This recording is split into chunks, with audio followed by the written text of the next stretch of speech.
I want to introduce you to the SQS is story question system.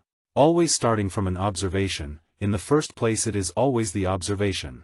From this observation, you will ask her opinion on anything. If you see a dog bite on her arm, ask her about neutering Doberman or Pit Bulls, ask her why the dog that did this to her didn't have a muzzle. Ask any question that comes to mind in relation to this bite. You can tell her too. What's your job? I'd say lawyer. You seem to like dresses and be serious, I could see you being a lawyer. You start with a story and then ask her a question. She will be able to bounce around and choose the questions she will answer.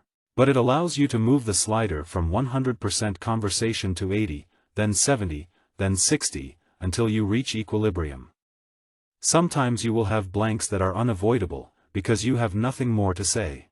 In those moments, I have 3 techniques for you. It's up to you to stop and say, okay, and generally you are rather long silence or very long silence.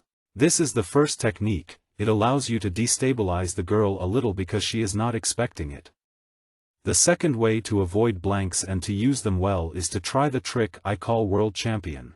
And you say, you know what, forget it girl, I'm the world champion of the king of silence. And you do what sport? Given your legs I would say synchronized swimming or figure skating or dancing maybe. Look, you don't seem to be very good at Silent King, so what we're going to do is let you train for a while, and we'll see you soon so I can measure your progress. Then you take out your phone and take her number.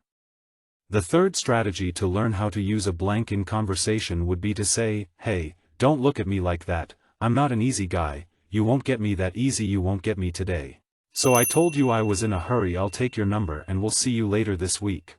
All of these things, it's absurd but they're good elements to not stay in each other's eyes.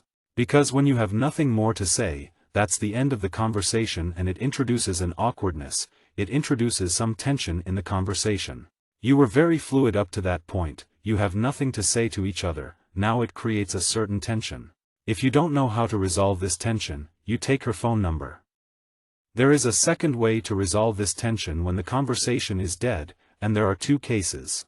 If you've already taken her phone number, in which case you give her a quick peck on the cheek or a kiss on the hand or hip, and tell her you'll call her within the week. Or second case of tension resolution, which is going to be, oh man, we already have nothing to talk about. Listen, I think I'm going to need my friends to make you laugh, they're much better. See you Friday or Saturday? I'll take your number, you'll see I'm much funnier with my friends. Today I have no inspiration.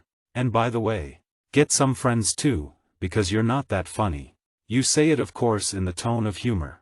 In those moments, you pull out the phone, you take the number, and that's how you avoid a blank in a conversation. The topics of conversation are vast, they are related to observation. The blanks in the conversation don't matter, it allows you to take their number and walk away. Okay? See you in chapter 5, we'll talk about social distance.